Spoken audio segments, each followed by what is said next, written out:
All right. Morning thoughts, morning thoughts, morning thoughts. Shout out to the people going out to work this morning.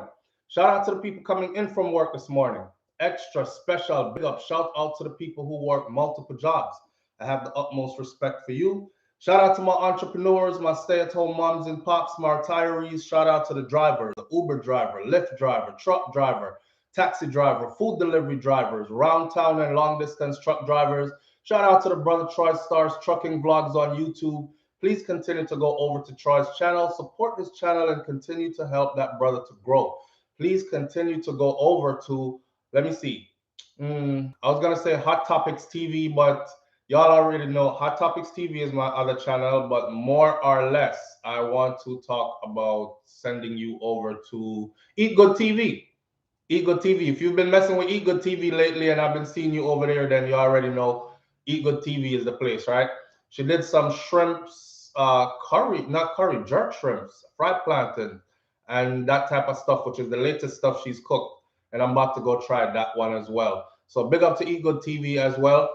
And for all the people who go over there, hit the subscribe button. I see the whole bunch of SouFLoTV sent me. We're about to do another $100 giveaway concerning Eat Good TV. That's how I picked them. So far, heads up, I feel like I'm running. So let me slow down a little bit. Good morning, everybody. How you doing? Um, it's Monday morning. A little bit later than usual. So I feel like, I need to catch up. But let me slow down. So we're doing $100 giveaway. We did one already, and we're going to be doing another one soon. And how I'm picking them is I just go over to Eat Good TV. I keep telling you all week, go to Eat Good TV, hit the subscribe button, say SouFLoTV sent me, all this other stuff, engage her content, and I will eventually pick somebody, and that person will get $100. The $100 is not gonna make you rich, of course. I know y'all out there are balling. I know you have your whole heap of money stuck up on these things. You're rich and wealthy, SouFLo, and them $100 that can't do nothing for you. People stay up on social media already and them think that, but anyhow, it's just a token of appreciation. Yes, shout out to Jet Shelley. She was the first one out the gate with the $100. Somebody else is gonna get it next.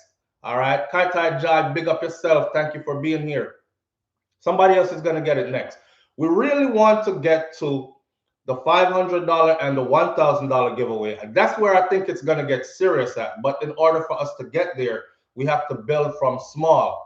Me never did I go give away nothing, For those of you who don't speak patois, me never did I go give away nothing, I was not going to give away anything. I wasn't going to give away anything until we actually hit the mark. But I see it as an incentive to get people to go get their membership to this channel, right? I already said it. Once we hit 1,000 paid members to the channel, then we would be giving away 500 US dollars, 500 US dollars every 30 days for the rest of the year. That's a lot of money. If we hit 2,000 paid members, then we'll be giving away 1,000 US dollars every 30 days for the rest of the year, right? Some people already have it planned out. I think when you hit the 1,000, you need to divide the money up and give it to two people and all this. And those people that are talking are people that don't even have their membership, my friend. So then I plan how the money must be spent, but they don't even have the $9.99 membership. What we're trying to build is something where we can actually give something that means something that can actually change lives. Yeah, told y'all about the sister who got a little bit of change and she did a whole lot with it. Like, wow. I said to myself, if she ever get like $1,000, though she's gonna just the $1,000 she can use it to change her life because she is that resourceful. You know what I'm saying?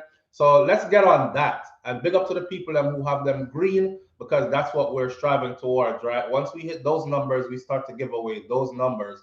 That's when the thing are gonna get really good. Right now, we just sweeten the pot a little bit and say, 100 here, 100 there, whatever, and we'll keep building off of that. See?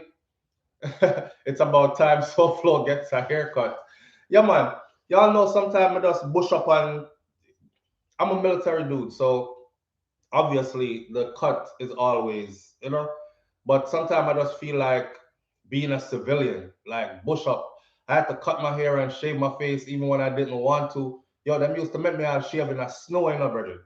In the snow. If you never shaved in the snow with a straight razor and ice water, then you don't know what I'm talking about. I had to shave every single morning. So sometime when you see me, finally I grow out some hair, is me getting myself back again. Is me saying, okay, I can actually grow hair on my face.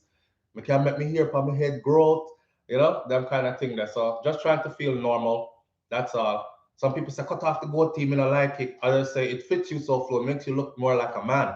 Then you have some weird people out here about, oh, you trim your beard because that homosexual spirit is in you and you're trying to look like a woman, and move from around here with that.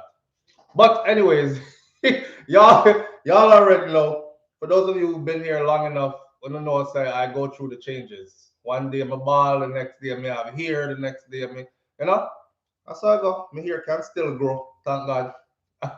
In a peel out gone way back here, so not yet. Not yet, anyways. Not yet. But when it happens, if it should happen, then I will embrace it. My father's father, which is my grandfather, him gone bald. My dad lost his hair. So it's probably hereditary. I don't know. But on my mom's side, none of the men lose their hair. You know, them have big head of bushy hair and things. So let me put my glasses on and look studious. These lights are blinding my eyes this early in the morning. All right. So welcome back to SouFLoTV, and it is your host with the most. We got a couple of things to talk about this morning. But before we get into those things, of course, I'm gonna go back to the top, big up some people, and then you know get into the meat of the matters. Our topics are this morning, though I don't know if y'all saw this at Tile City, which is a warehouse type business in Jamaica. A supervisor attacked and killed an employee. Did y'all see that? It's crazy. At Tal City, a supervisor attacked and killed an employee. So I want to talk about that one a little bit because we have some information concerning the employee, right? And the situation concerning the supervisor. Boy, it rough. It rough. Why do we settle everything with murder? Like that's where we're at now. Like we can't talk again. We can't cuss each other again and go a separate way. And then hopefully, you know, time will pass and we will make up and probably become cool again. That like them things that them days are gone. That's why I'm in a ramp with people, you know. I don't ramp with people. We don't tariff it too long either because I don't want the conversation to go from you know how them stay already. A lot of our people are like this. Conversation will be going really fine, okay, and then we hit a point where nah, me not too agree with that right there. So okay, well since you don't agree, you're pussy, you know, go suck your mother, you know, and you're like, boy, like, can we have a conversation where I don't agree with your views, but we still keep mutual respect for each other and just keep it moving? No, you have to either agree with what I'm saying, or you have to go up under your mother and you have to chuck off your son, broke your neck, the son, you have to dead. And I don't know, man. We've hit a dark place and we've been at this dark place for quite some time to where it seems like it's natural now. That is the modus operandum now. This is where we are at. This is how we operate now.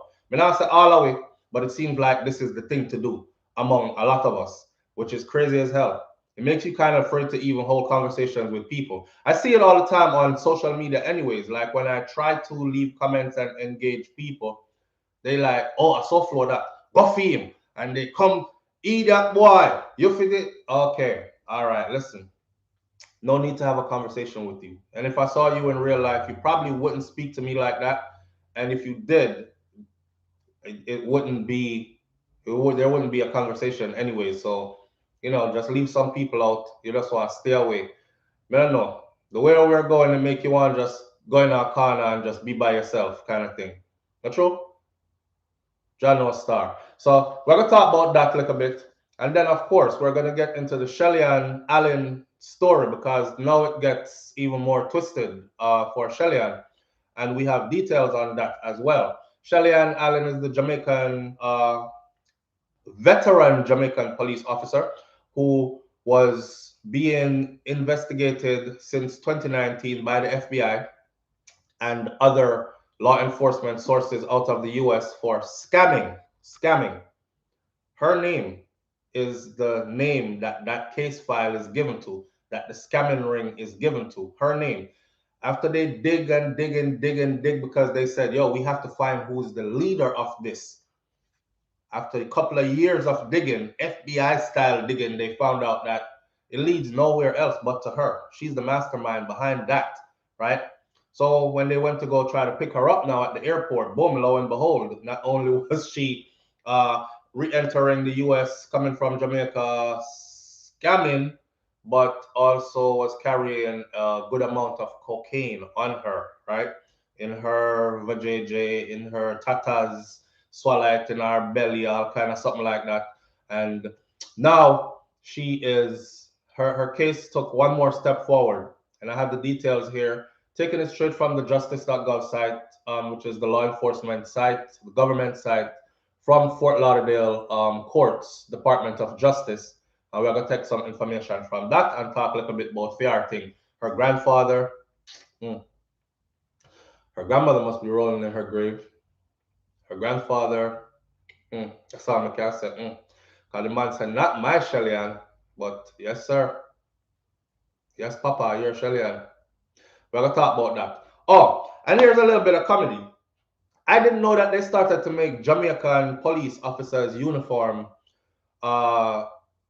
It's in spandex. Yeah, big up to Pamputae. Pamputae is a dancehall. Who don't know Pamputae? Dancehall artist Pamputae. Pamputae was getting ticketed, right? She was getting ticketed by an officer. And Mr. I don't know, Mr. I guess she shared it with Pinkwall. And I saw the video and I thought to myself, boy, she kind of harsh on the.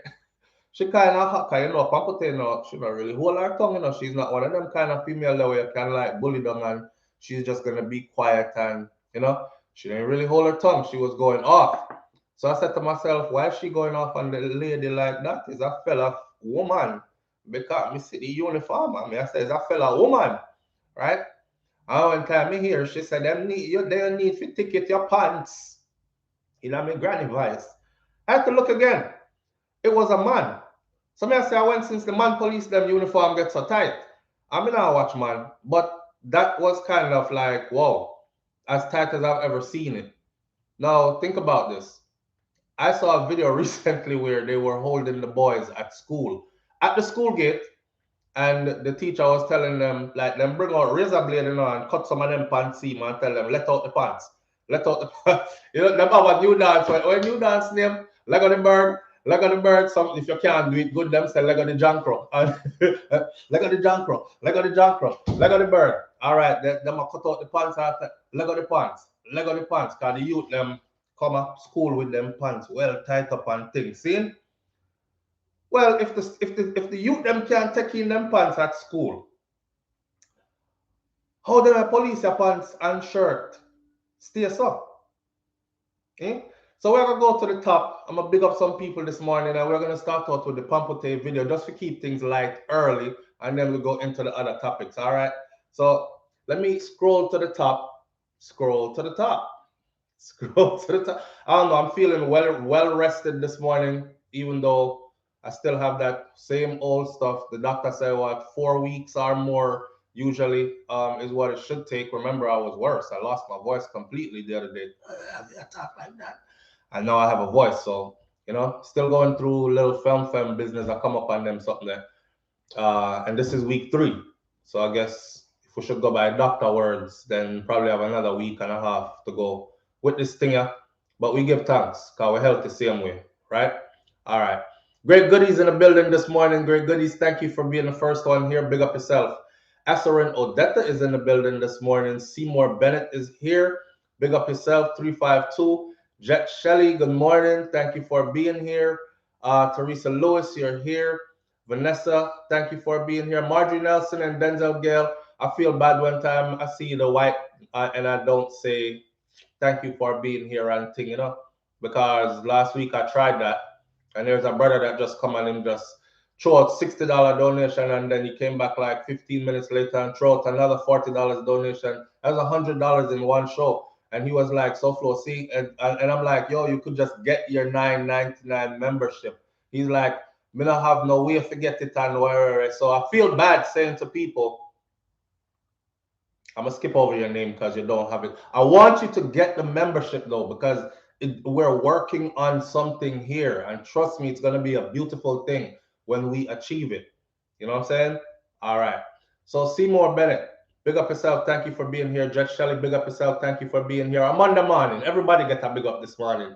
Denzel Gale, thank you for being here. Teresa Lewis, Vanessa, I appreciate you. Kai Kai Jai, Empress is in the building this morning. Purple Royal, King Biggs, Audrey Minot, Wayne Nathan, thank you for being here.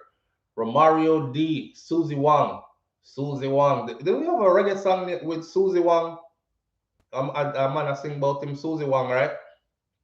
All the reggae connoisseurs can clue me in. Anita Kanan, thank you for being here. Soli J819, big up yourself, fam. Thank you for being here. Rosalind Smichael is in the building. Lady J is in the building this morning. Soldier Ricketts is in the building this morning.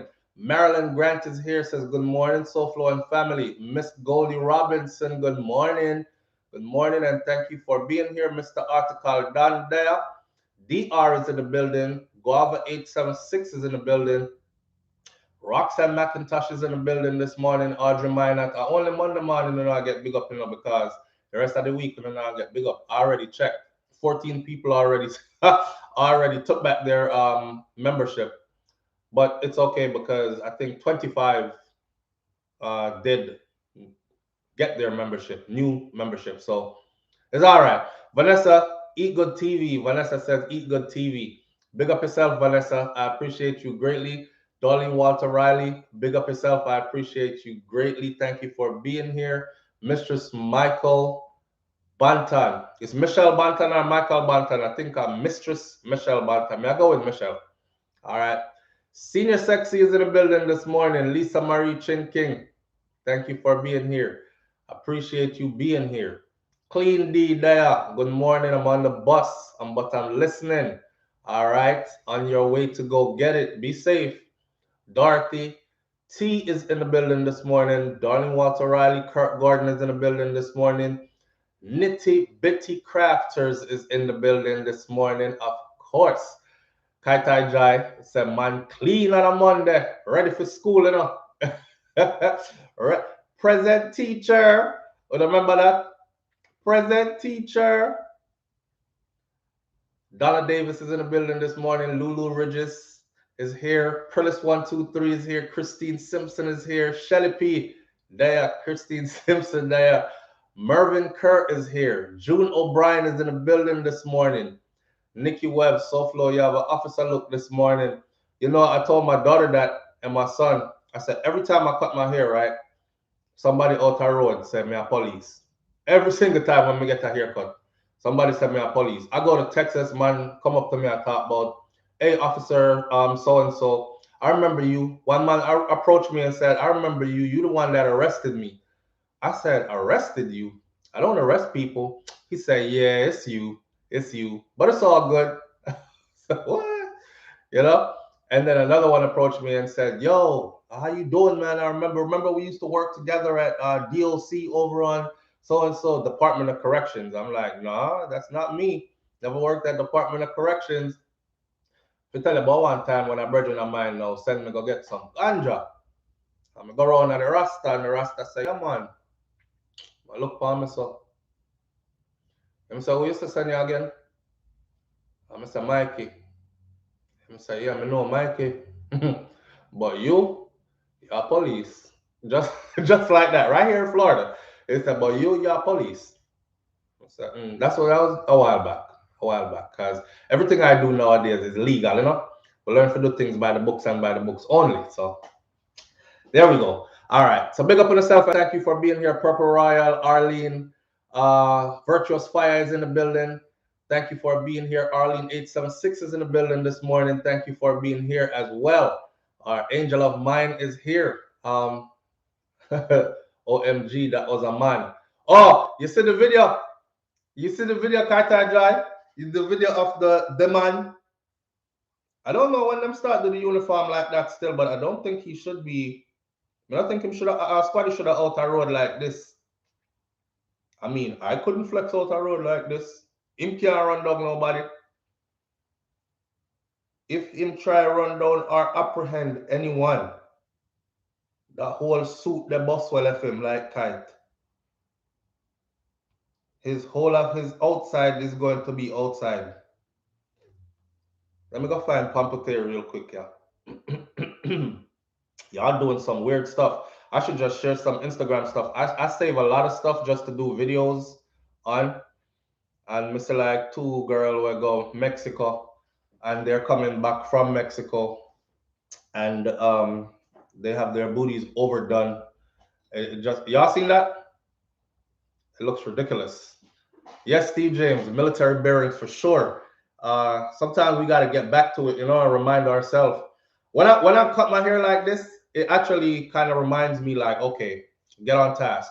When you see me like get scruffy and stuff, I'm trying to be a civilian, so I'll do the whole undisciplined living kind of thing. When I do this, it kind of puts me right back in the mind frame. Like, okay, get on task. Get back to eating properly, get back to exercising, get back to getting to your money, get back to building whatever it is you're building, whatever it is you're focused on. Don't lose focus, blah, blah, blah. So sometimes I that need, you know. Yeah, I'm saying he's a man. So he's a man. I'll show it again, yeah, so. Let's see. More here, Pamputae cuss him though. Because that's a part of the sweet, sweet part of the video. But anyhow.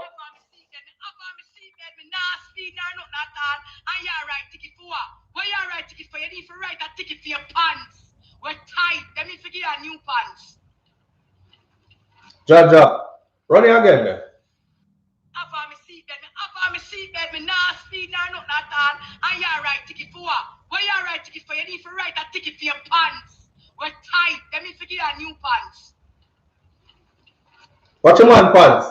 But what's your shirt too? Up on my seatbelt. Squad, you wanna come talk to him, man? Why you write ticket for? You need to write a ticket for your pants. We're tight. Let me figure out new pants.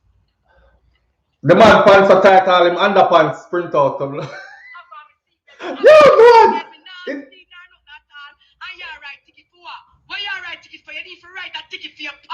You think Pamputae did around put him need a Pamputae say you need to write a ticket for your pants? Let me watch him one more time then before me talk. Because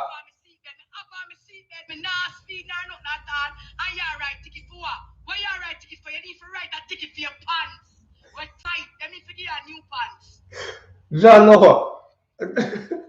She said they need to get a ticket for your pants party. But is that what's your shirt? And the now, me's a youth, right? I may come from school. I say this. This me say this officer. After me go to school and me taking my pants a little bit and principal hold me at school gate and use razor bust out my pants to talk about me need to let out the pants. Let out the pants, right? And then me come a road now and me say and they're trying to instill in you uniform discipline, see? And what you represent when you're in your uniform. Cause you know school go in Jamaica already, your uniform is your everything. You go a road and you do things in your uniform, you shame the institution that uniform belongs to. When you walk on the road, you represent the institution that uniform belongs to. Not true? So I go. So one time this officer you know turn up out a road I look so. After them done bust out my pants at school as a youth, I miss this. Eh? Where's the fairness? Where's the fairness? And this officer never have it in himself to tell them say he need new uniform. Maybe when they hired him first, maybe the budget slim. Maybe the budget is slim. And then couldn't afford new uniform and them tell him say officer don't put on too much weight because you have to maintain your certain, you know. In actually that's how it is in military too. Once you buy a uniform, you know, you keep your uniform a certain way and you don't change uniform as you gain weight. You maintain your size to fit your uniform properly. That way, it kind of keep you in line, as in, okay, I'm not gaining weight, I'm not getting out of control with my size and stuff.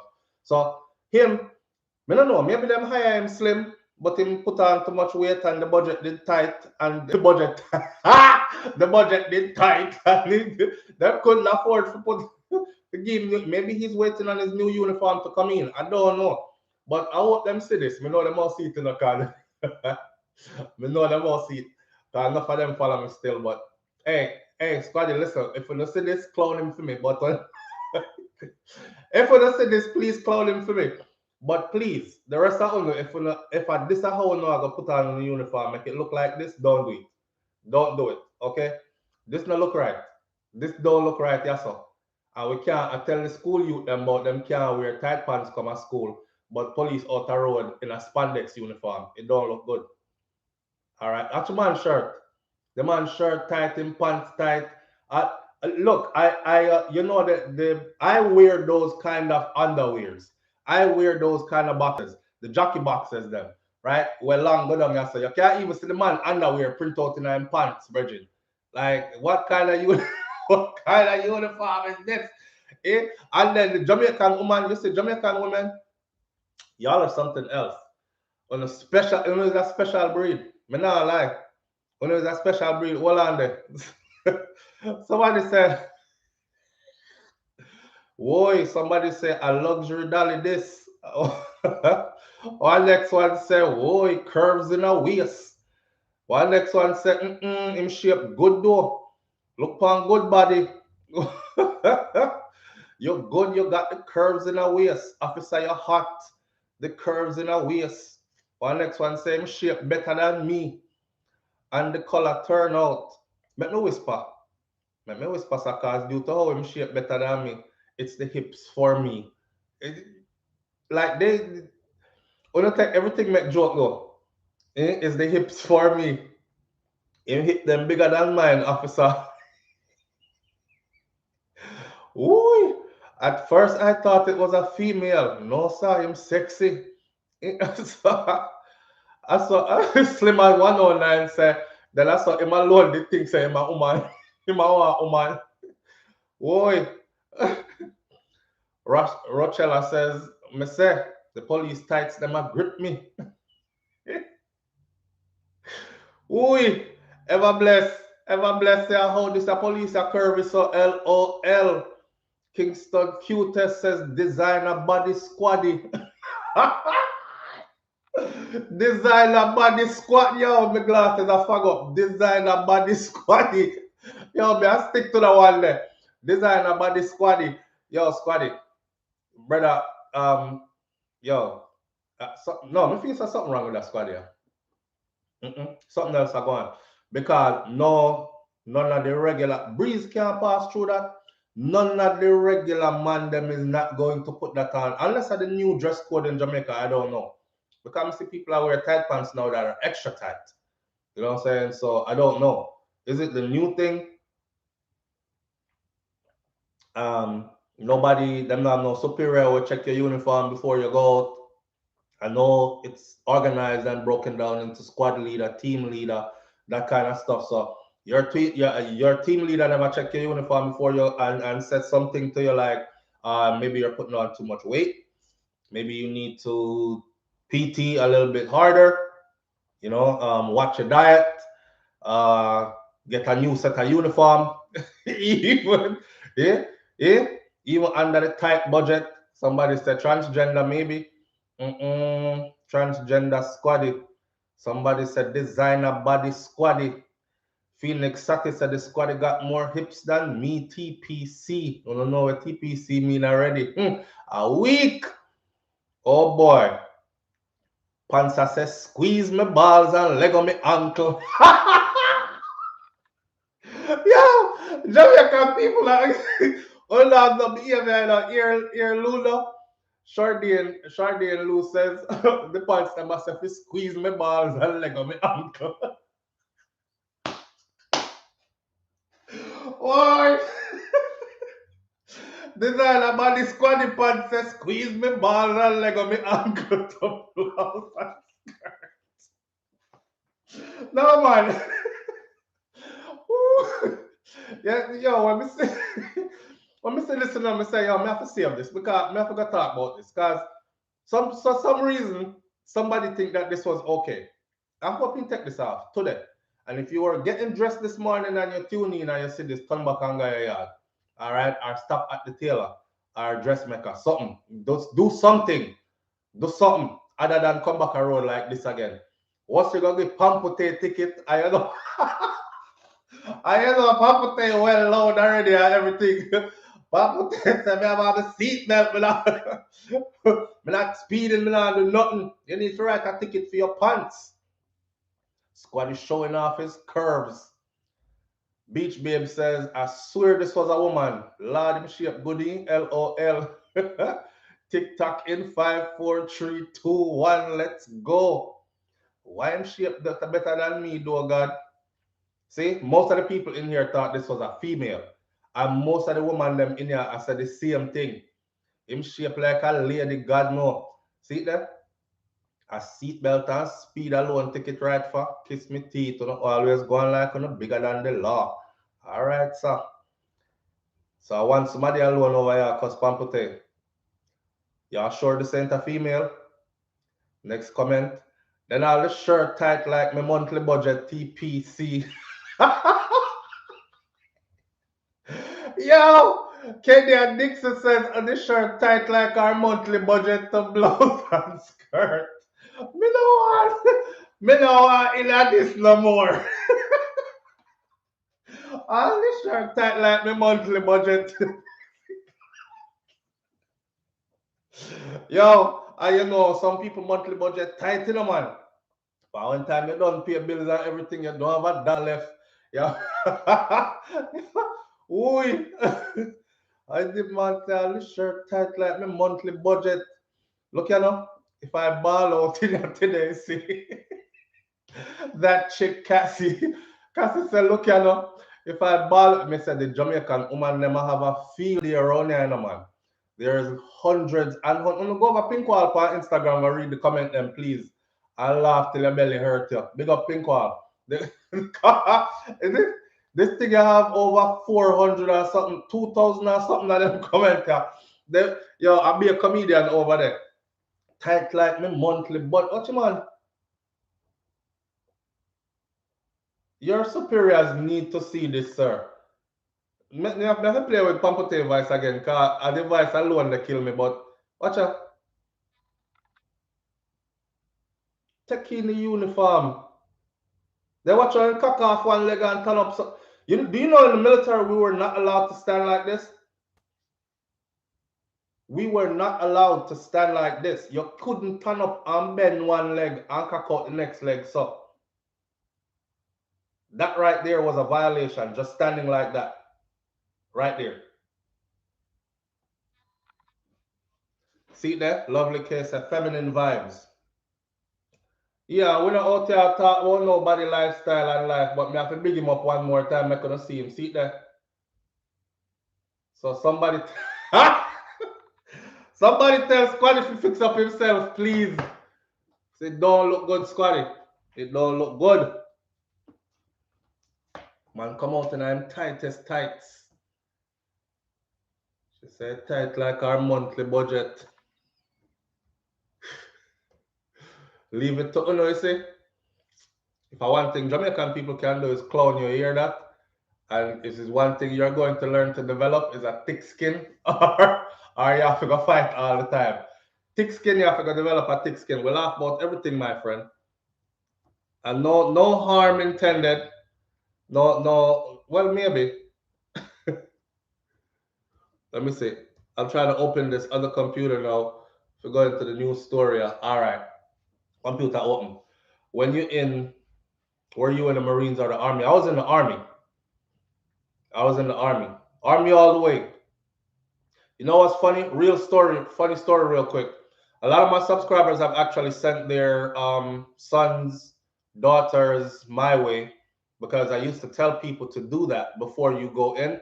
Yo, SouFLo, my son's getting out of high school. He's getting ready to go in, but he doesn't know which MOS to pick or blah, blah, blah. I said, send him my way.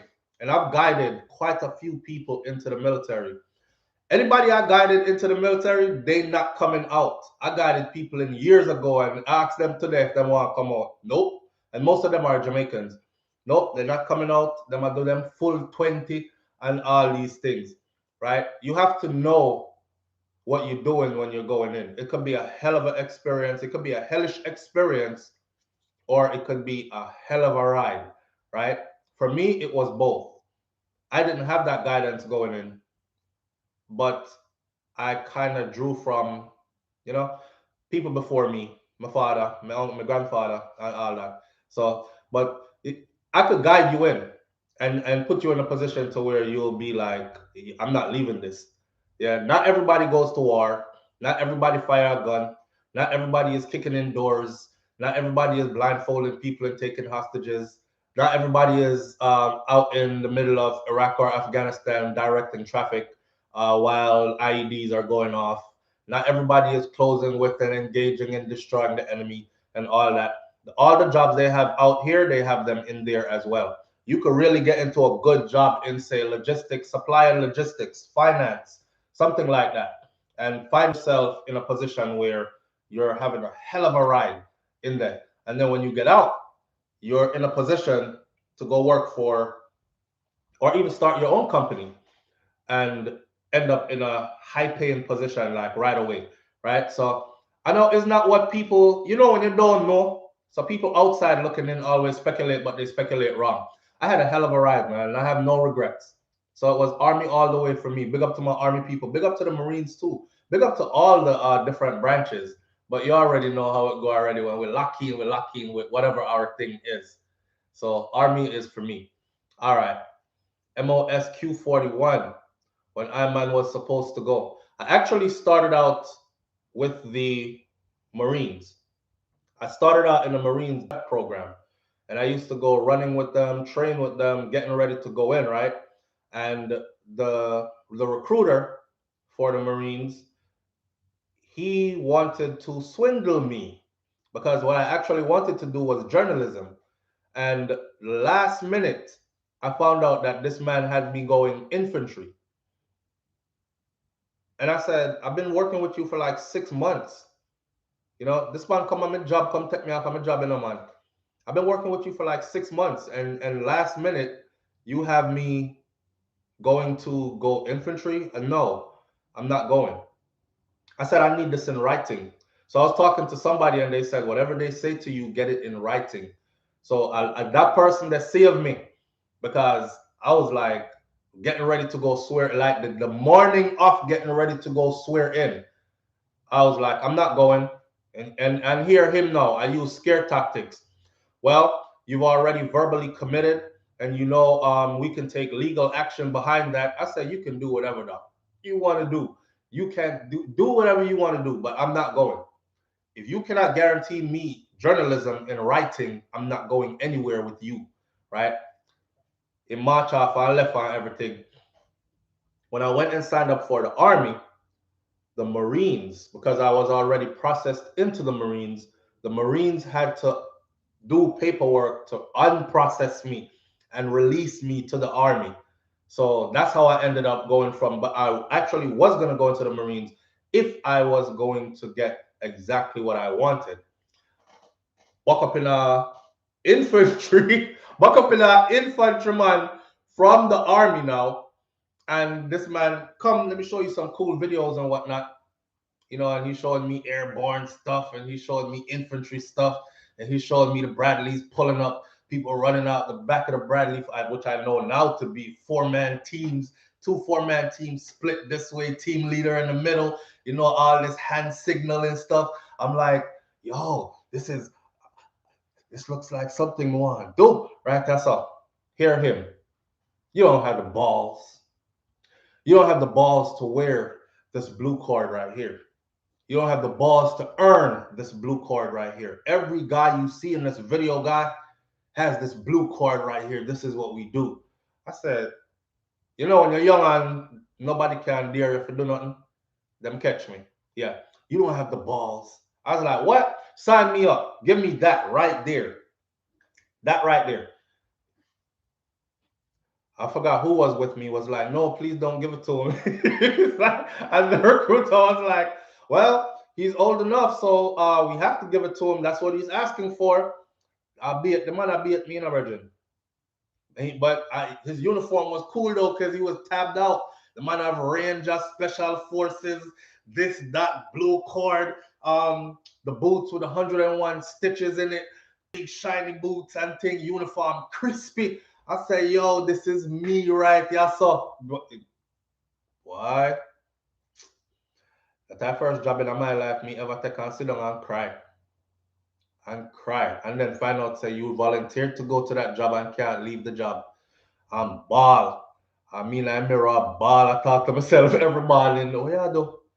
I pat on me. I talk to myself. The whole Jamaican come out every morning before I go work. Pat on me. I talk to myself. I'm up at 3 a.m. Wake up ain't until about 4, 5 o'clock, and running starts at 6 sharp. Sun, rain, sleet, snow. I'm at the edge of the bed like this every friggin' morning. Long tears, me I tell you. Some hard nose not to run and everything. Go in there, mirror, go turn up and look and broke down a ball again. But not like that first year, rough. That first year. And you thought basic training was going to be rough and this was the end of it. I'm talking about after I'm done basic, I'm going to my unit. But when I get to my unit is when I really started to ball. May I tell you, had cramps in places. I never know how my body hole could have cramp out. I had cramps in places that, yo, I had some experiences, man. But I loved it. I loved it. And it made me like, I know that there's a crazy in me. And I know how to access my crazy. But I also know how to control my crazy.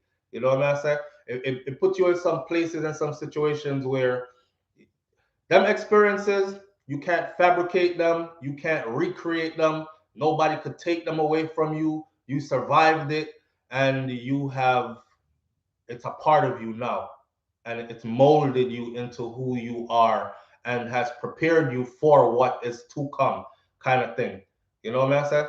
So kind of hard to explain for who has never been through it, but yeah, man.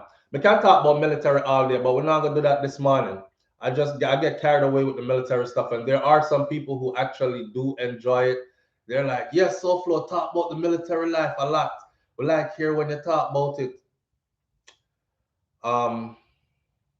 Yeah, chat about and lose lose the stuff that I was supposed to be reading to you guys. Okay, here it is. All right.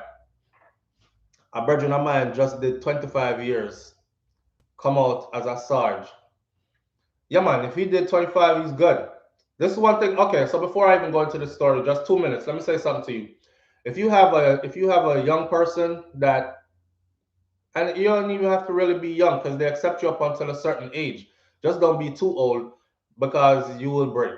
Okay, it's not a place where you go for sympathy. There is no sympathy, especially if you choose any combat arms, anything.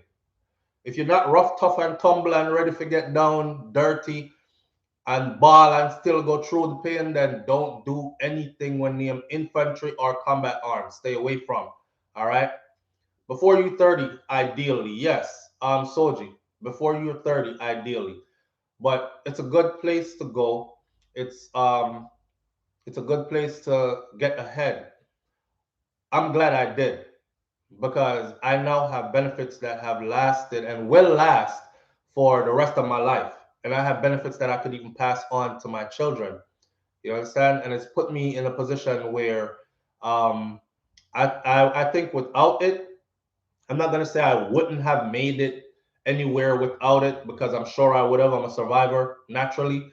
But it was an avenue for me. And it kept me out of a lot of stuff that I was getting ready to get into. You know? Come make up my mind, I say, you see, poverty is not my thing. I not live in a poverty life around here. So even if me have to go kill people, people have to go dead. That's how my mind was at the time. And then I said to myself, yo, if you're gonna do all that, you might as well go do it legally. And don't be out here because the same people them out here, them boy out here will encourage you about my charge you. And them same one I try to jump on your body one time, them lock you up and you and him in a cell and do 25 years together. Because him not see no woman in the last 10 years and start look on you like your leg them sexy and your back look shiny when the water hits it and all this other stuff. So now watch them and listen to what them talk. Say, go a different route. And I'm glad I did, man. It took me away from a lot of bull and foolishness and established me in a different light for myself, betterment for myself. You know what I'm saying? Yeah. So I'm buffering. Mic check, 1 2 1 2. Let's start with the Jamaican police officer used her body to smuggle. Let me know when I'm not buffering anymore, please, so we can get into this. Still buffering? You good now? All right. All right. No regrets. All right. So Jamaican police officer used her body. This is straight off the justice.gov site. All right. For immediate release, printed Thursday, April 7th, 2020. Department of Justice, U.S. Attorney's Office, Southern District of Florida. All right, so this is not a news media outlet. This is directly from them. And the headline says Jamaican police officer used her body to smuggle over 1,000 grams of cocaine from Jamaica to South Florida. Now, mind you, she was already being watched, right?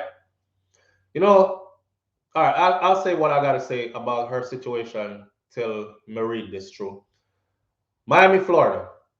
Police officer from Jamaica has now pled guilty in federal district court in Fort Lauderdale to importing cocaine into the United States.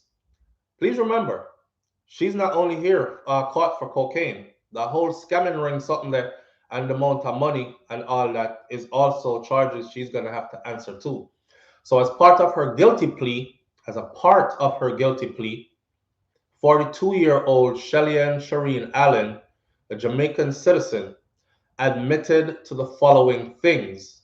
On February 3rd, Allen arrived. She admitted that on February 3rd, she arrived at Fort Lauderdale Hollywood International Airport on a flight from Montego Bay, Jamaica. An inspection by U.S. Customs and Border Protection, or CBP, revealed that Allen had a package of cocaine inside of her vagina and a package of cocaine inside each of her bra cups, she admitted. Allen also admitted to guilt of having 90 pellets of packaged cocaine inside of her stomach, which she had swallowed. CBP officers took Allen to a local hospital where she expelled the 90 pellets. In total, Allen had over 1,000 grams of cocaine on or inside her body when she entered the United States. About 200 grams of that was in her vagina. About 143 grams of that were inside her bra, and 690 grams of that were swallowed and they were inside of her stomach. At the time of her arrest, Allen was a law enforcement officer employed by the Jamaica Constabulary Force. United States District Judge Rodolfo A. Ruiz II will sentence Allen on June 15th at 1:30 p.m. Standard Eastern Time or Eastern Standard Time in Federal District Court in Fort Lauderdale. Allen now faces up to 40 years in federal prison. Juan Antonio Gonzalez, United States Attorney for the Southern District of Florida, and Anthony Salisbury, Homeland Security Investigator, Miami Field Officer, made the announcement. So come June 15th at 1:30 p.m., unless her thing is delayed for whatever reason, she will be sentenced. They have put 40 years on the table. I don't think they're going to max her out. The reason why I don't think they're going to max her out is because she already started talking, okay? And she already took a deal. She have a plea deal in here somewhere. We don't hear about it, but she has a plea deal in here somewhere.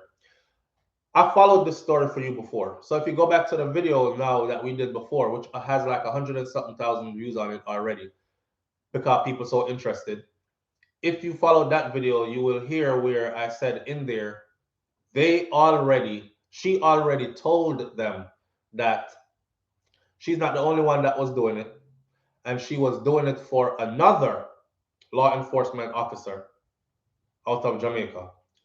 So law enforcement in the US, contacted those in Jamaica, which triggered some deep investigation going on now. So there are multiple officers that are under investigation currently in Jamaica as well, pertaining to her particular case.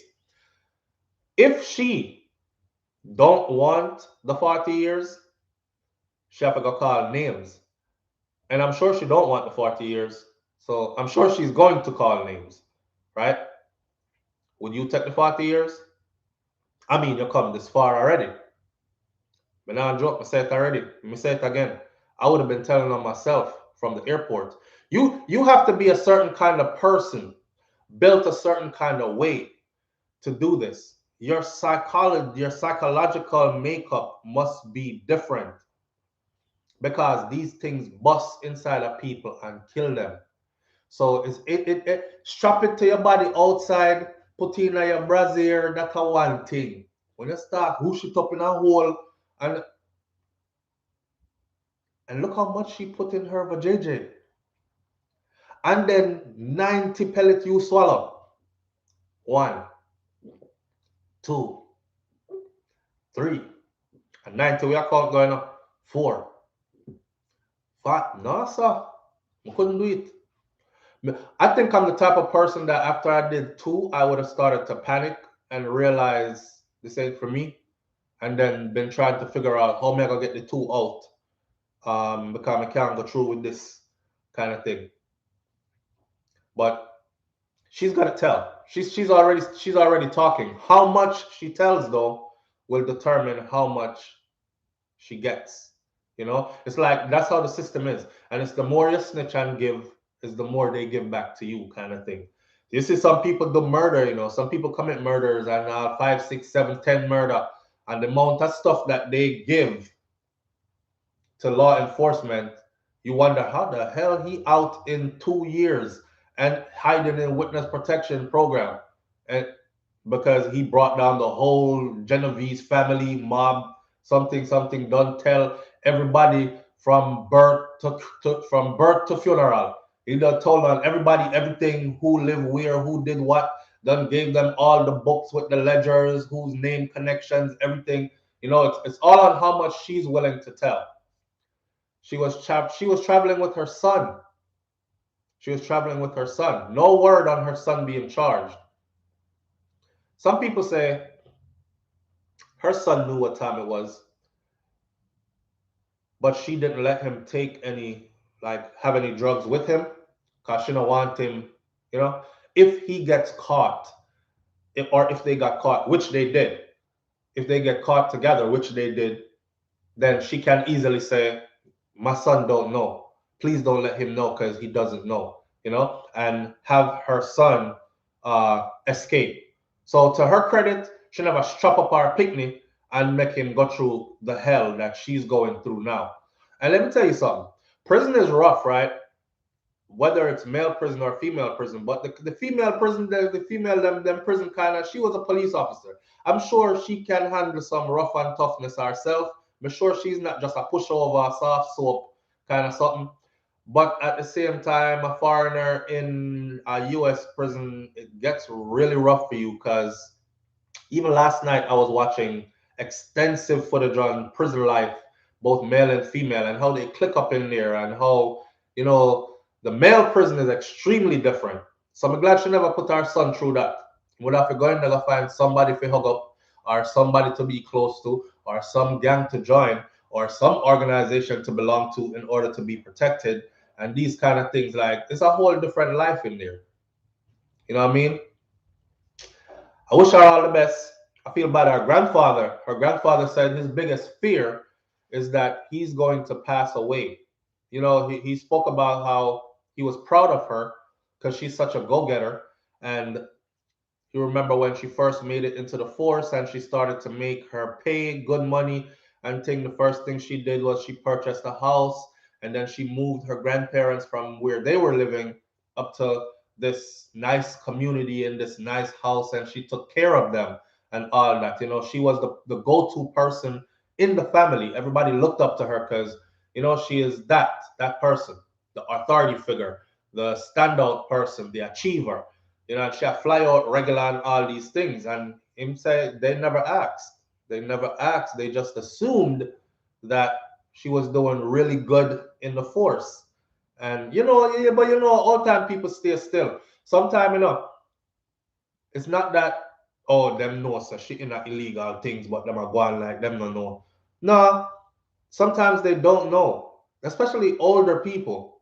The younger ones might have a clue and be like, police work not get you all that, or you know. But the older people, them not really know. Them think, yes, my granddaughter make it in her life. You know, she a big officer and she a drive car now, and you know, and she, you see how she come round and thing and these kind of things. So he said his worst nightmare is to pass away without ever seeing her again. That's gonna happen. That's gonna happen. Granddad never know. Him never know. Me not think him didn't know at all. He didn't have a clue. Soji.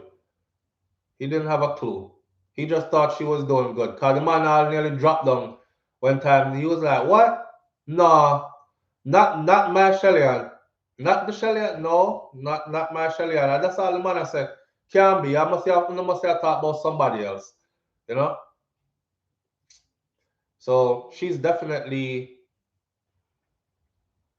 she gonna eat them years, and the possibility of her never seeing her grandfather again is very possible. You know, I was watching last night a man get a life sentence, see, and him do 40 odd years already. The man said the one thing that happened that tore him up was when his mom passed away. His mom got sick. He had to deal with that. You're not able to be there. If you say, "Mom, you all right? You know, I'm gonna come visit you tomorrow, or I'm gonna get off work." You know, she start getting worse. You want to go over there, cook her some soup or something, fluff up her pillow for her. Give her some kind of last comfort in her final days. Anybody would want to do that if you have a mom, a good mom at that, right? In his particular case, his mom was always good, always his defender and everything. And here he was just caught these years. His mom passed away. That one, he said everything else he just learned over the years how to deal with losing. You know, friends, oh man, we got your back. We'll put money on your books. We'll write to you. We'll keep your brain busy in there or whatever. He said as the years go by, you know, year 2, year 3, half of them gone, disappeared. And he don't fault nobody. The next 2 years, nobody writes. 2 years after that, you're missing. People are going on with their own lives. They now have children of their own. They have a family to take care of, who start businesses and are running businesses, who have them family, who have them this, traveling, that, passed away, sick. Other things are going on. Besides, you're not around, right? But when his mom passed, boy, the man said him disembowel himself. When his mom passed, he said he was in so much pain because he couldn't be there that he fashioned a knife, sharpened a blade, open up him own belly, you know, man, and make him belly drop out, you know. So that right there, I look like, and the man have the big dragon scar cut from Yasa to Yasa, like dig out, take out, open out his own belly, slice his arm this way, long way, open up his arm and open up his belly and open up his own neck, and he survived it. He's three places he did it, and he survived it, you know. And now he is, I think he is 80 something years in prison still. And he's like, yeah, now I just, you know, I've accepted that this is where I'm at. I've lost everything you could possibly lose. I have nothing left to lose. I watch the young guys come in, and it's a whole different breed, and they get in trouble all the time. It reminds me of when I was young because I couldn't fathom the thought of doing all these years. So I used to get in trouble all the time. She have to go settle in and do it. She gonna have to settle in and do it. But damn, was it worth it though? Was it worth it? Is the question. That's his punishment, I guess, for him to stay alive and suffer. Yes, Solar J819. I'm telling you. And he deserves it. And he said he deserves it. Because the man, he was getting away with a whole lot of stuff. Him thief a police car first, uh, ran over the state trooper with the state trooper's own car, broke both the state trooper's legs, and them gave him like 15 years. After 15 years, he served 7.5 or something like that and got out. And when he got out, he shot a man in the face and got 15 to something years for that and got out on that one. The third time now, he was on drugs and something, break into this house, and there was a guy in there that was 70 something years old. He stabbed that guy 20 something times, and that's the one that landed him in prison for life. So, and he's able to still tell these stories, but that was the beginning of his hell. Yeah, because now you have to go live through where are your children that you had. The children don't come see you. Everybody grown up and living their own life. Your parents are dying and you're nowhere around. Your family is in problems and you can't help nobody out there. You know? There's another one that I saw yesterday. This one is sad as hell. And this was that the first one we just tell about, that's a white man. You should have known that already because none of us ain't gonna steal no police car, run over the police, and then get 15 years and only serve 7. Broke police 2 leg to and get only serve. Not gonna happen. Not in the USA, right? They're gonna charge you like you murdered that police officer. Anyways, the second one now is the sad one. This was a black dude. At 30 years old, he was already married with 2 children. His wife said to him, "Don't go over there." That night, I saw a man tell a story, The man said, "I had my beautiful wife, my 2 children. I don't know. I was just still young. I was hardworking, and I just wanted to party hard like I work hard." So his wife told him that night, "Do not go over to that side of town because stuff's always happening over there." And he said, "I put my clothes on. I told her, pass me my keys. I got in my car, and I went on over there.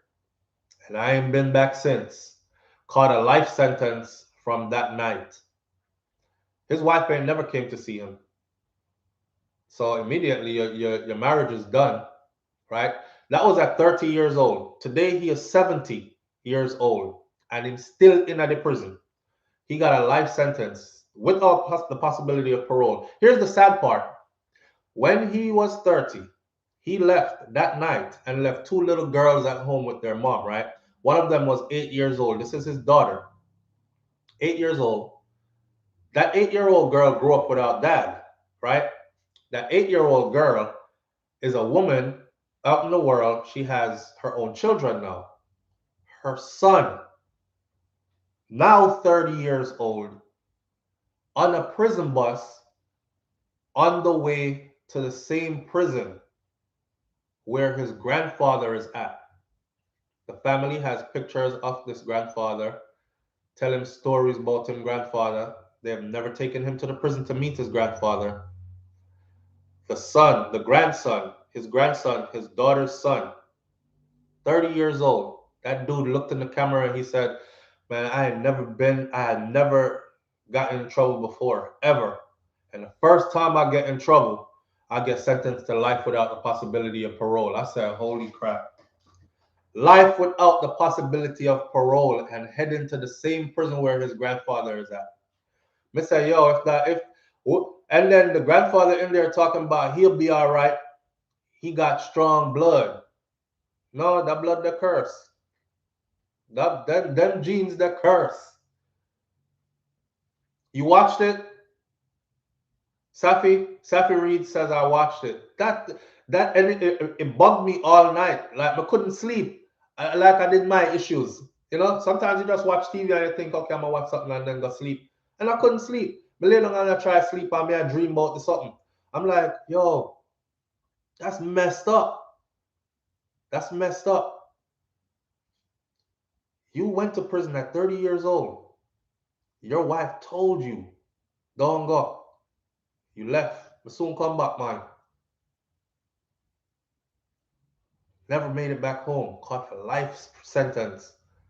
And then your little daughter that you was not able to raise grows up to have a son, your grandchild, who is now on his way to the prison to be at the same prison with you. And it's one of the worst prisons in the US because it's the Angola State Prison in Louisiana.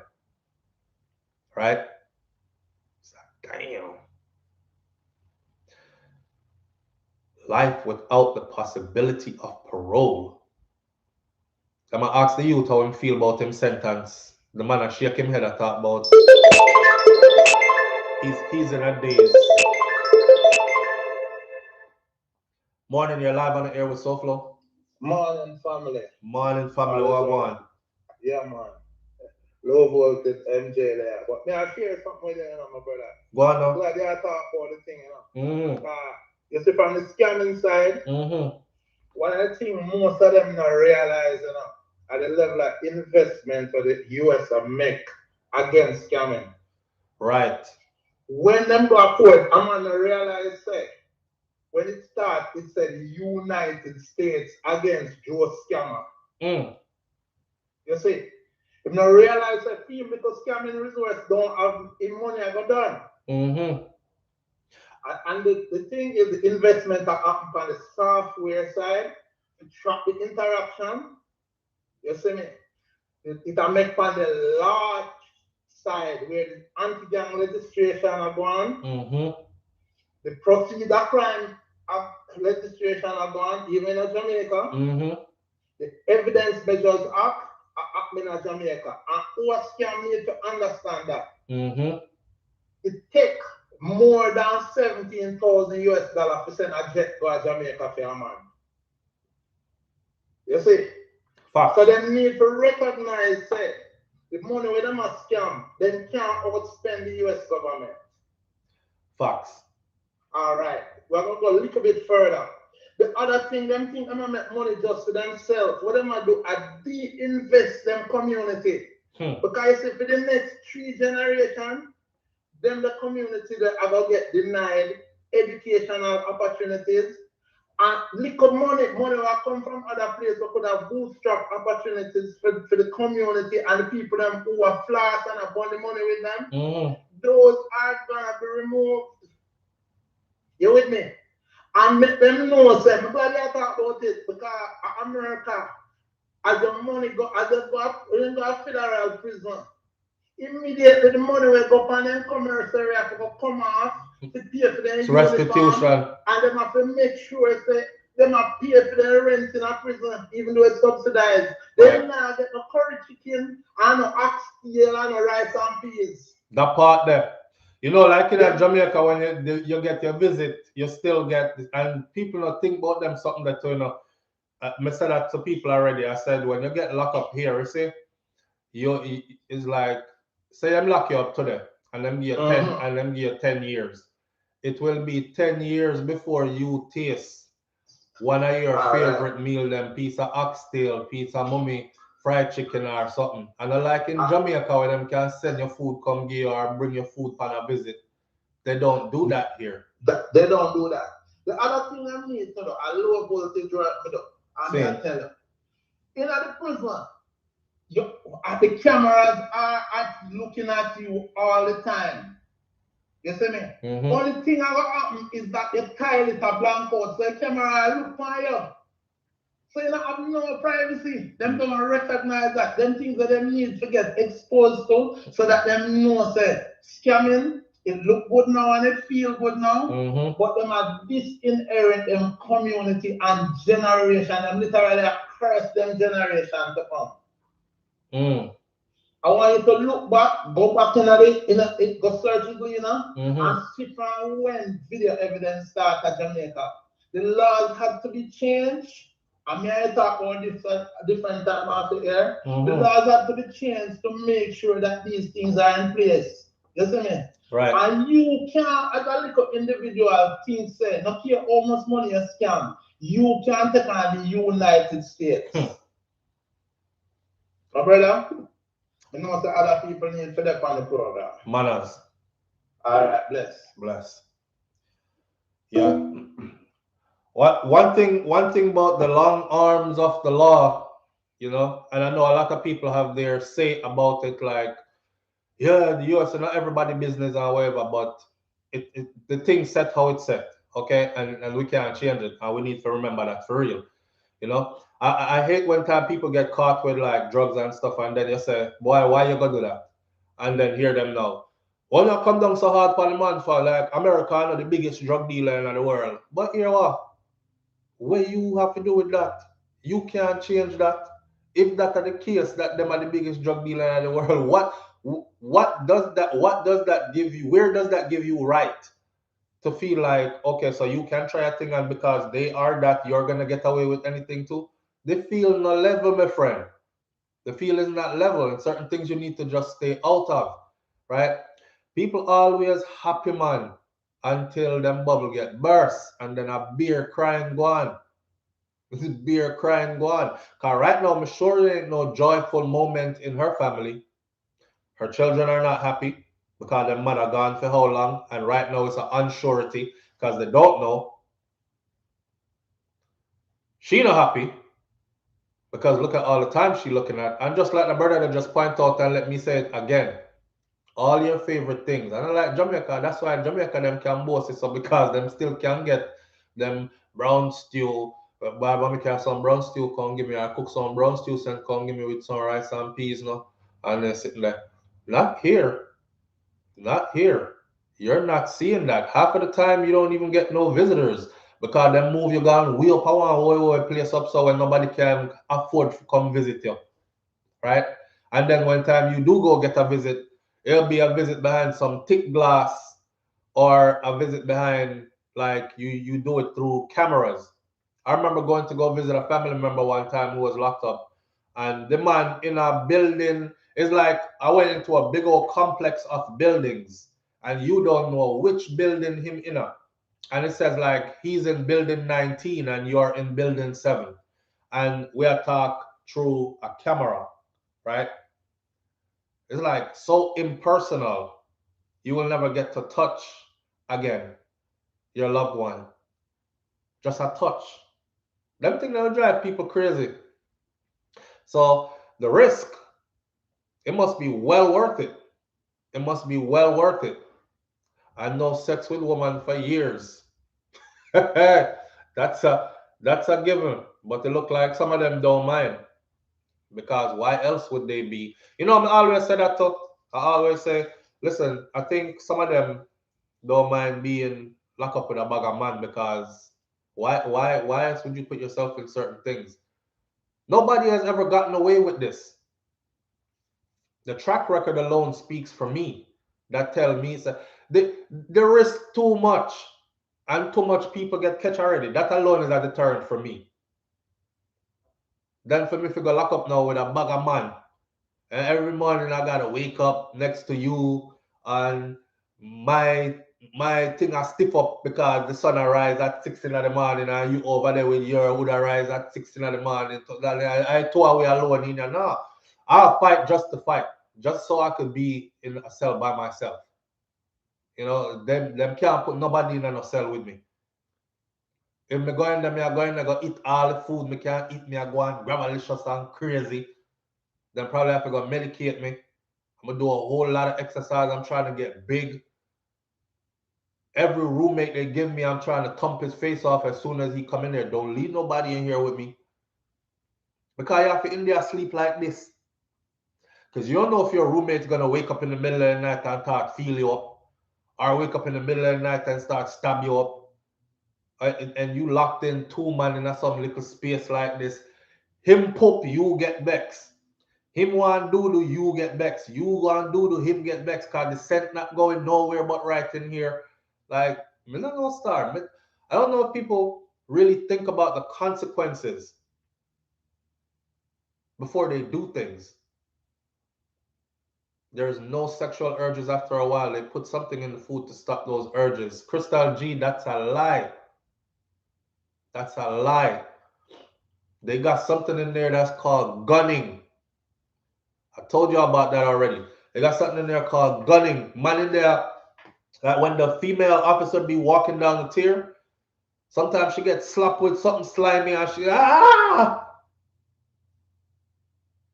and they let me see them arrest one youth in there for that same reason. And the youth was saying to the camera, he was like, I think he was like 23 or 24. He was like, I'm 24 years old. They got me locked in here for like 15, 20 years. You know what I'm saying? My dick still get hard. I still want a woman. This is psychological warfare. And then they got a female officer walking up and down this tier in them tight ass pants. You know, I ain't seen a female in years. So I times her right? And I hit it. And that's the goal. You time her, look down the hall, and you gunning, and when you bust is when she reach right, that's on it. Splash upon her. Listen, they now put that thing in the food. I seen one big dude who was trying to get young guys to think about prison. He said, "This where you want to be? Let me tell you what's in here. It ain't nothing but a bunch of angry niggas in here fucking and fighting each other. That's all that go on in here. So if this is where you really want to be, come on in. That's it. That's all I'm gonna say to you." That was enough for me. Me don't want to hear nothing more. Angry, man, each other, fucking and fighting. I'll pass. Big time I'll pass. And you know all this and you still put yourself in a position to end up in a place like that? No, I mean, if you think about your mental space, you know, like yourself. I'm home. Me know if you fucking fight, no man in here. I'm cool. I go in the shower by myself, get naked in a room by myself, change and put on when me want to put on. Yeah. Think about those things, man. You know what I'm saying? Good morning, SouFLo, just signing in. It's always a pleasure here taking place. BTW, just had to add your hair and face clean up and looking very nice today. Oh, Mazzy, thank you. I appreciate you greatly. Thank you for being here. I'm here late, but up and running. Hold on. Oh, Alacrint, thank you for being here, fam.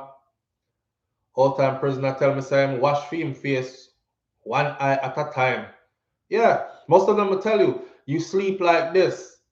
You can't even get a good night's sleep. You sleep standing up because you don't know who's in your cell. You don't know which day the person is going to trip off and just chip out and start the crazy stuff on you in there. Right? We see a man killed three cellies he killed already. And he was telling them, don't put nobody in my cell. And the way how the man described how he killed the last one. And he was like, yeah, and I hooked my legs around him like this. And then I locked the chicken wire around his neck. And I yanked it up. And in describing it in such detail, like he was like, that one I had fun doing it. I had fun doing that one. Because he was a cholo, child molester. And I told them, don't put nobody in my cell. And they put the worst person they could ever put in my cell. So after I killed two people, then give one third roommate, they wanted that third person to die. I'm sorry. But in the prison system here, they feed into all that stuff. They like what goes on there. There's chaos behind those bars. It's a whole different world. The gang activities that go on back there, and you have to click up with this person. I seen a dude get his face bust up and him get sent to solitary confinement because him get him face bust up. Because they were trying to steal his sneakers in there. And the youth that actually initiated it and stomped his face in, He beat the case and didn't get to go to solitary confinement, and him confessed after him beat the case. Say, yeah, you know that's how we get down in here, but you gotta be quick with it though. So what I did was I sent my homie in there to go braid his hair. I said, look, Panyo, first of all, you're in a prison. You have man in there braid your hair. You went wrong already, my friend. So he sent his homie in there to go braid his hair, and while my homie in there braiding his hair, right, talking nice to him, homie just left the door open, so I just slide in. I slide in. When I get in the room, I say, yo, come up off them shoes. As soon as he looked like he was gonna say anything else, I just bam, kicked him in the face. Bam, start kicking his face in. Right? We beating him down in there, and then we took the shoes. And the man taking his shoes in and got away with the shoes and sold the shoes. And you with your bust up face got punished for it. It's a weird place. It will make you lose your mind. It will make you lose your mind. But anyhow, we wish her all the best. We're going to stay close. So y'all remember the date, right? The date is June 15th, 1:30 p.m. I don't know what sentence she's going to get. Wish her all the best. She did wrong. But like I said with anybody else, I don't kick people when they're down. I try to use their bad situation to teach others or to remind others, because somehow we need some reminder sometimes. So I try to use some bad situations to teach other people as a deterrent. Like, yo, you see this?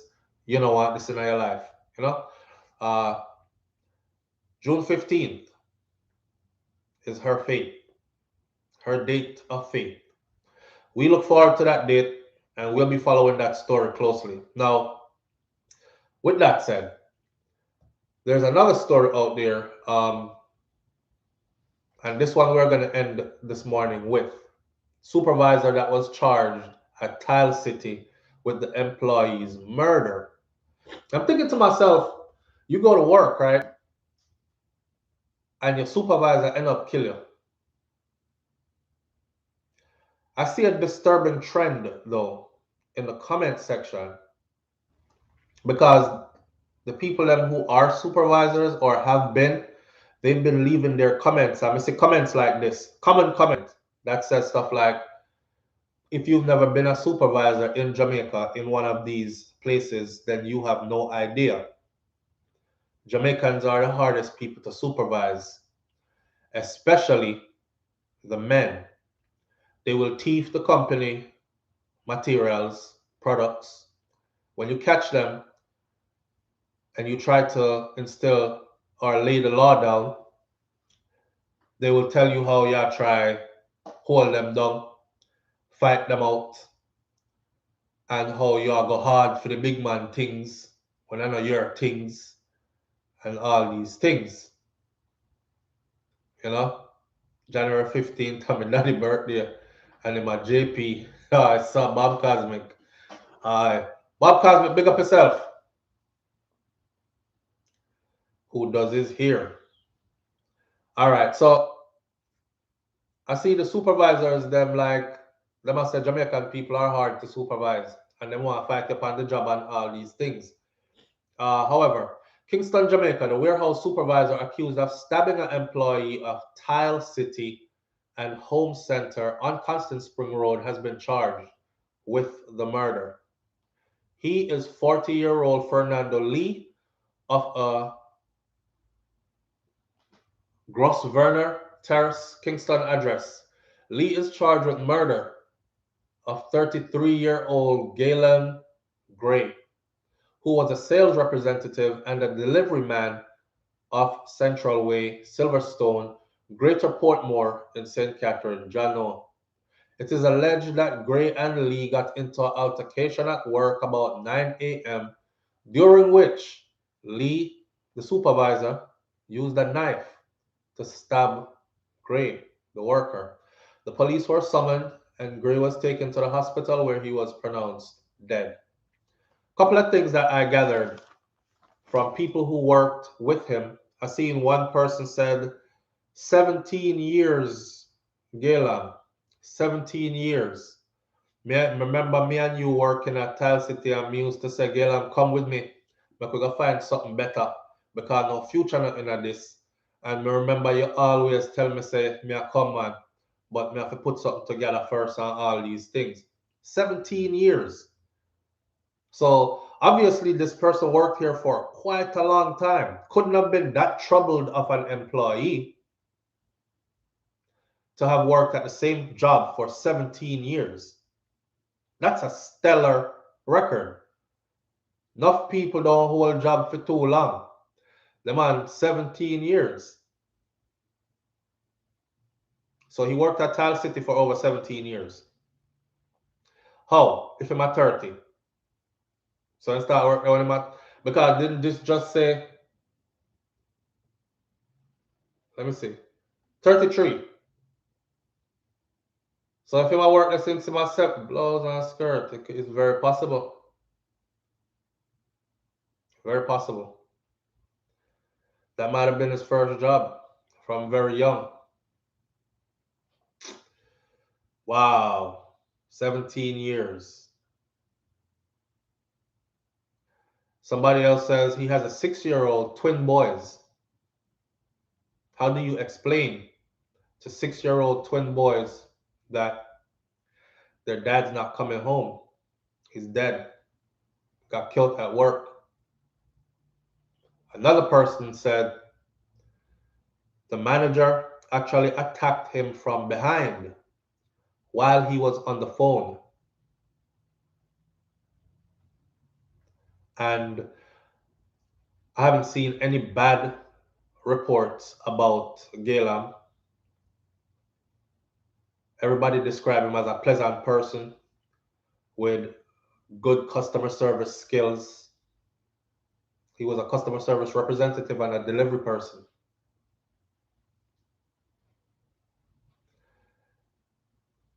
You're a manager.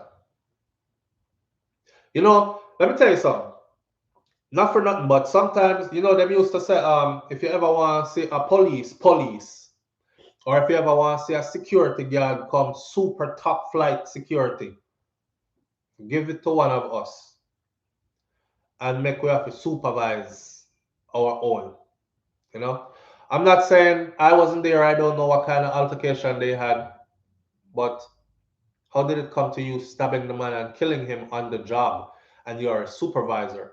If you're a supervisor, you have the power to make sure someone is fired. I think that would be more appropriate, because you killed the man and now you gone to prison.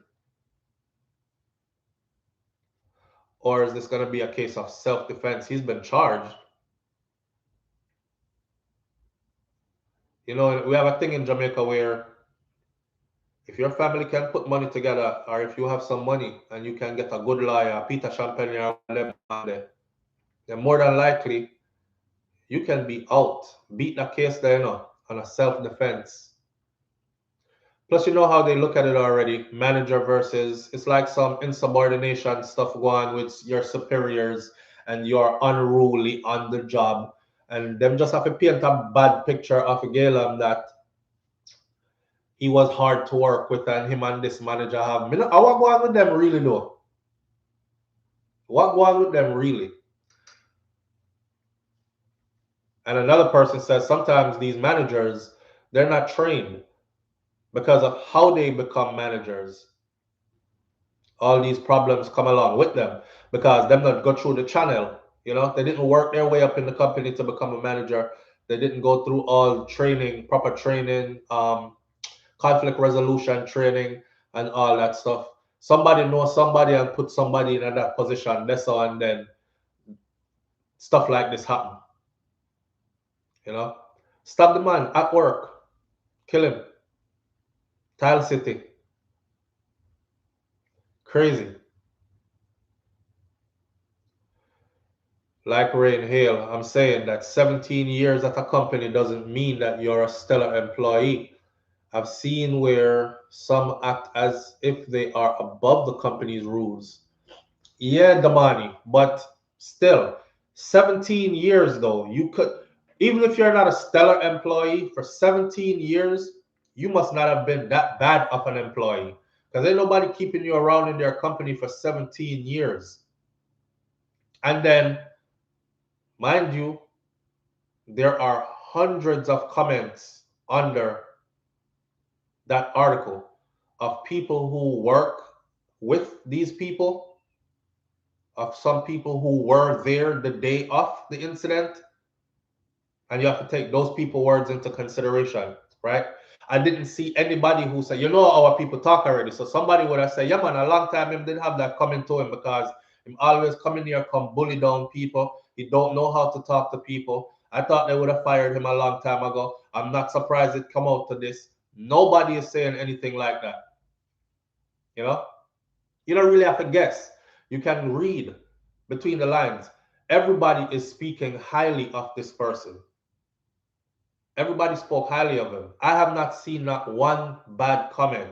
So it is almost impossible for you to be a bad person and be at a company for 17 years and nobody has anything bad to say about you. Right? That's what I say, Soji. If you are a manager, you're in a position to fire, or at least in a position to suggest that you be fired to hire up, right? Hey, we got to let this guy go. You don't kill the employee, but you know, things happening up outside of work that can spill over to inside of work. I would have liked to know, how good do they know each other? How good do they know each other? It could be a case of my girlfriend, the boy there with my woman, something. You don't know. You just don't know. What could have caused this? Veronica, me and Veronica Gala asked the same question. What could have caused this? Egos clashing, and it end like that. Ken Prosper said, thought in feelings. It could be anything. But I would like to know specifically what caused that.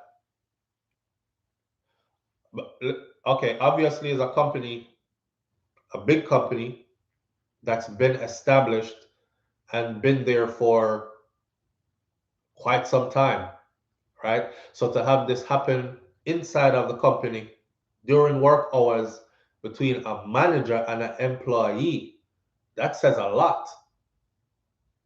That says a lot. Somebody else said what they need to address is the conditions under which these companies work their workers.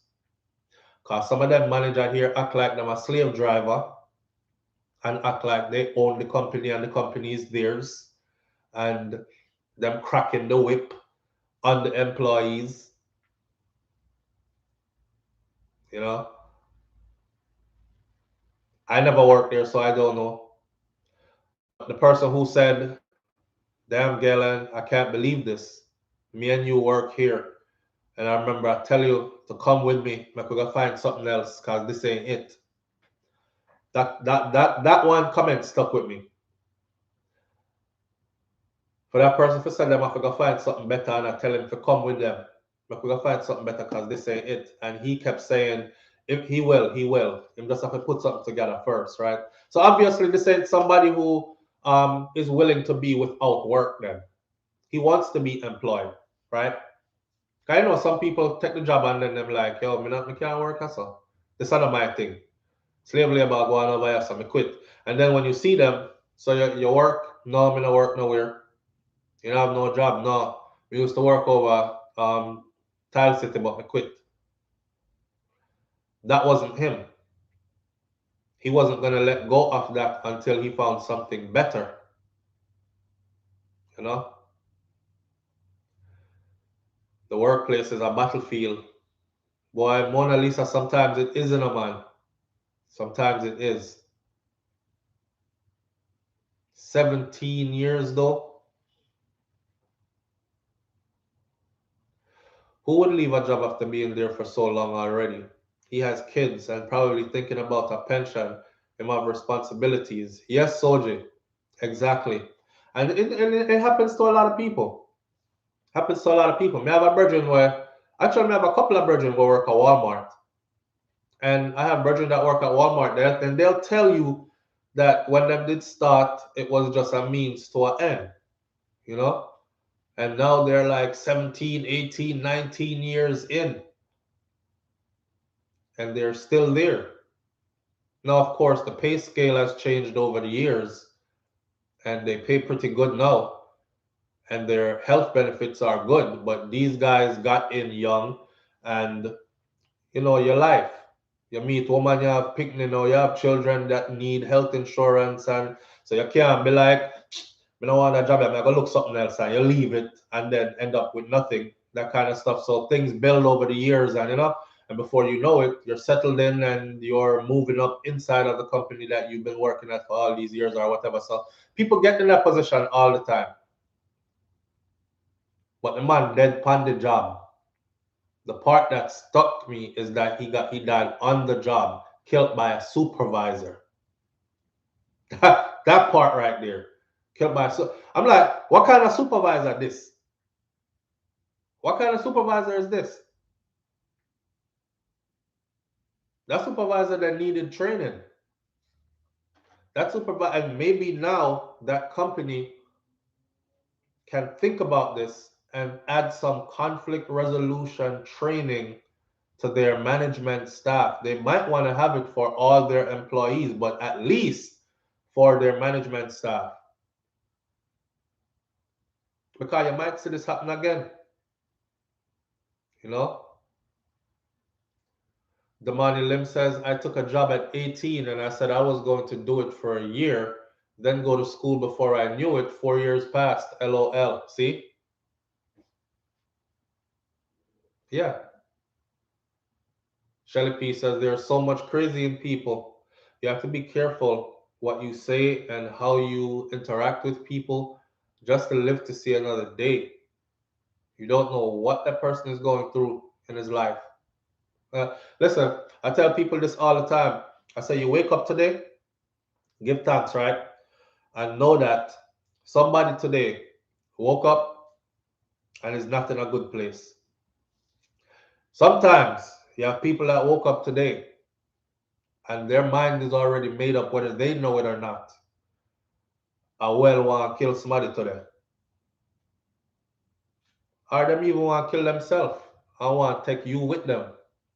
They're just feeling destructive, They're just feeling destructive. So you really got to be careful. That's why I said in the beginning of this video that the way how we are now and the way how the world are running, how people stay, it kind of make you feel like you just want to go in a corner and just be by yourself and limit your communication with people. Limit your communication with humans. And it's like we're not evolving into better. It's like nothing we are getting worse. We're evolving into another species that's below humans. It's just savagery and barbaric attitudes. And you don't know, the sad thing is you don't know who it's going to come from. Because it could be somebody that you're talking to well, nice and thing, like I mentioned earlier. I see it all the time on social media. Like, you don't know. When the suck your mother them fly out of nowhere, you're like, whoa, I was talking to this person good. I didn't say nothing along the lines of that would make you act that. Okay, so I know that you in real life probably would be that type of person. So here what? I don't have no more words for you, right? Cut communication. Don't have no more words for you. And you have to be like that now. You have to be smart who you talk to, who you don't talk to. Limit your interaction with people and guard your space for your own sanity and for your safety. A lot of crazy people are walking around out here. A lot of sick people walking around out here. And I mean sick as in not cough sick, but sick as in people have issues here. People have issues here. Sometimes I watch people, I watch people, and sometimes I see how some people have full conversation with themselves and thing, and I know they're going through stuff. I know them I go through stuff. Anytime you go through stuff to the point where you start talk out loud and converse with yourself, out loud and pace back and forth and them something there. And then those the type that clock out for lunch and they in the back of the building pace back and forth and copy. I get them blood clot and time clot something and then I mumble and then them come back to work and hi everybody and you have to watch them people there. Yeah. Watch them people there. Boy, you don't know who I go through what. And we live in that kind of world too, where you got a mask when you're going through stuff. You know, you got a mask when you're going through stuff. Cause nobody don't want to hear you complain. You know, nobody wants to hear you complain. Nobody wants to. Nobody wants to hear you going through some things. Yeah, me, I got through my own things. Them too. The whole way I got through something. Deal with it. No, nobody don't want to hear because everybody is going through their own stuff. You know. So boy, we're not in a place no more where it's like, yeah, I'm going through my own stuff, but I can still lend the ear so you can unload. Yeah, what one? Come on, come talk to me. Just remember the other day with the story we covered about the man where I think he got deported from England and he did burn down the house with the woman in there already, but he hid that part of his past. He's in Jamaica. He has a job, you know, in my work and thing, and he meet the other girl, the one that killed his ex-girlfriend's son because the woman found out about his past and decided she didn't want to be with him because him have that violent streak and is a deportee where other things led to him being. So she was like, done the relationship and, you know, he couldn't handle it. He was going to work. You heard his testimony though, right? And the people that my work, his work friends, were the ones that inveigled him and tell him, say, what, she fling out your clothes? Yo, if I didn't mean me burn down the whole house, you know. She couldn't fling out my clothes, them might embarrass me, so, you know. And people are laugh after me out the road. Instead of them tell the man, like, brother, you and the woman just meet. When the relationship was short-lived, move on. This is Jamaica, enough woman there. You're willing to work, keep yourself clean. You can get a next woman, you know. No. Them sit down over there, light matches, throw it in the gasoline. Light matches, throw it in the gasoline. Encouraging this man every day. Yeah, for me, somebody said if I didn't meet me, I got beg her one more time. And he did. And his testimony was riveting. He said somebody said me would have got beg her one more time. The pull, no leave, no stops, no stones unturned. After that, if she still said no, murder. The man got in a public place, which part she work, on his knees. And she said no in front of everybody. Can you imagine you work around grocery store all in Jamaica there in a power, big busy place, and this man out there place pack of people and him come out there on his knee after you done fling him out in front of everybody. And you know how we stay already.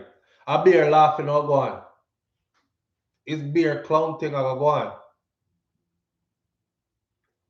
And they encourage this man to do this.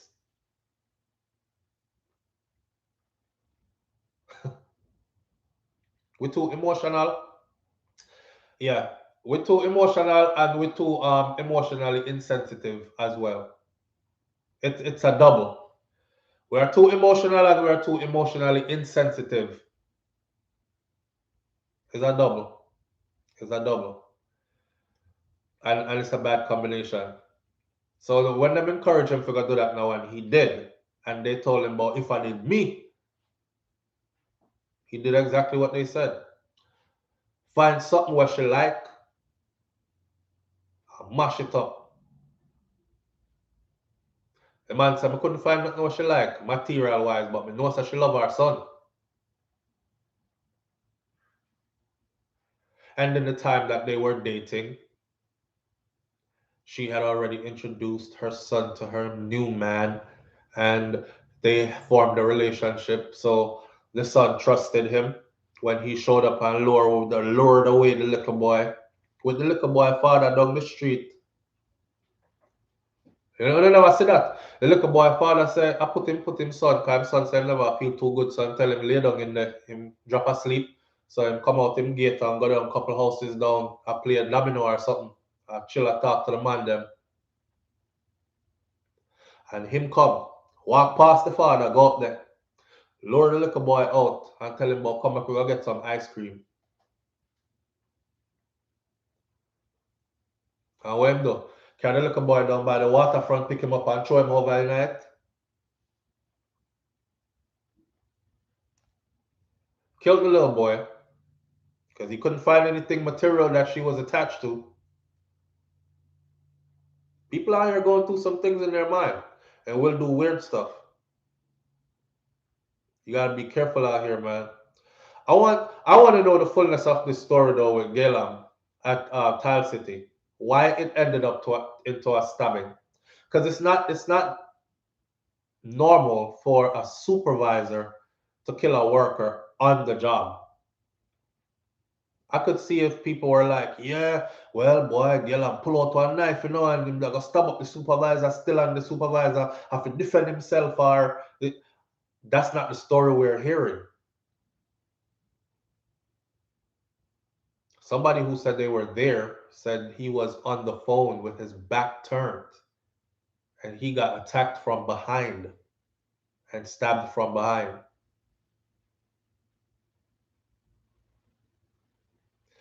I don't know, yeah, man.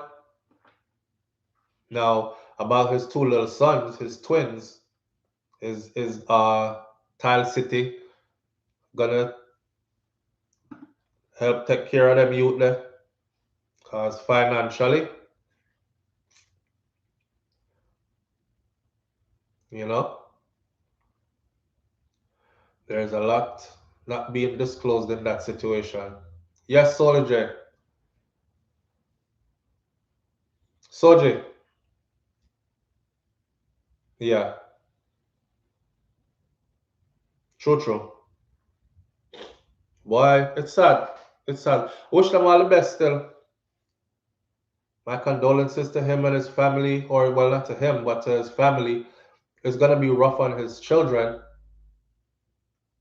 because that's that age where them know daddy. They know who daddy is. They look forward to whatever interaction there was with daddy. So when them see days pass and daddy don't show up, somebody is gonna have to break it to them.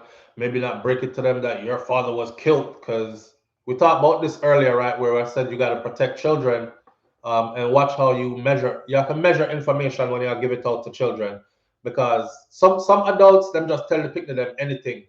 Your father gone left me because I'm a fuck other woman and left me out with you, and the poor little picnic is like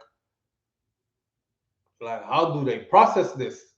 You know, so you don't tell kids everything like that, but they're gonna have to break it to them that your daddy ain't coming home. No ice cream from daddy. Yep. No more chocolate from daddy. Kind of remind me of when my brother passed and his daughter went up to the casket, man, and she was like, we was in the back of the church. But telling her this before, but who never hear it before, hear it now. And she went up to the front of the church.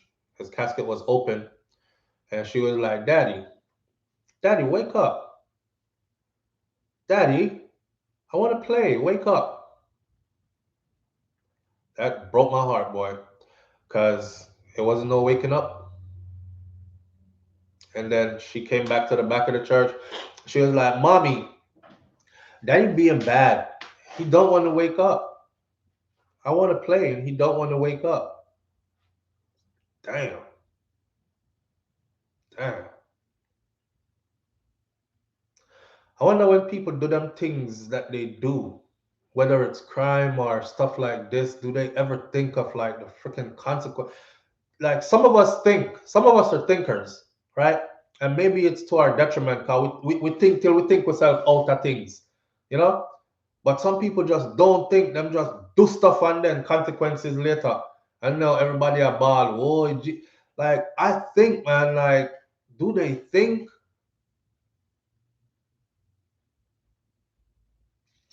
Boy, JJ, we don't know at this point. We don't know at this point. Someone who was there said that he was on the phone, he had his back turned, and they even called the person who did it. Your manager, big 40-year-old punk, you attacked him from behind while he was on the phone.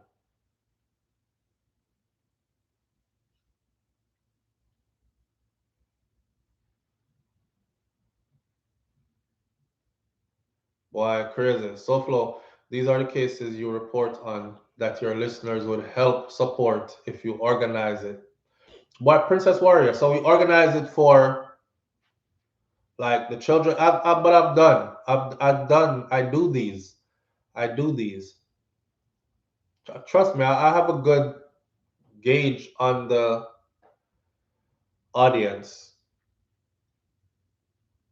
There's a lot of talk. There's always a lot of talk. Stories like these rip at your heartstring because children are involved. Yeah, and now we're thinking, damn, how's it going to be for the children? And then everybody is going to jump on board and say, yeah, and you should start like a GoFundMe or like take up some money and donation and like send something financially to the family to help the children and like that. And then when I stretch forth my hand and say, come on, let's go, like four of you guys are going to show up. Yeah. In the heat of the moment when the news is fresh, everybody is on board and it's trending. Now is the time for them to, oh Jesus and oh God, and we've lost our minds and this is so bad and we can't get no better and say all the stuff them have to say. And then 24 hours pass and it's like all news that what happened to them? Who get killed to them? I want to hear somebody else get killed. New news, I want to hear. Like people move on like fast, you know? I'm wondering if Todd City is gonna help. Todd City is gonna have to do something. He got killed on the job by their supervisor. From what I'm hearing, unwarranted.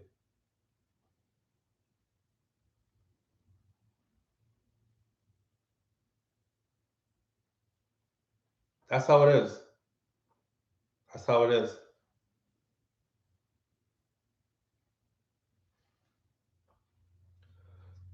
Well, JJ says, I don't think he should have had a dangerous weapon on the job, plus using it to kill.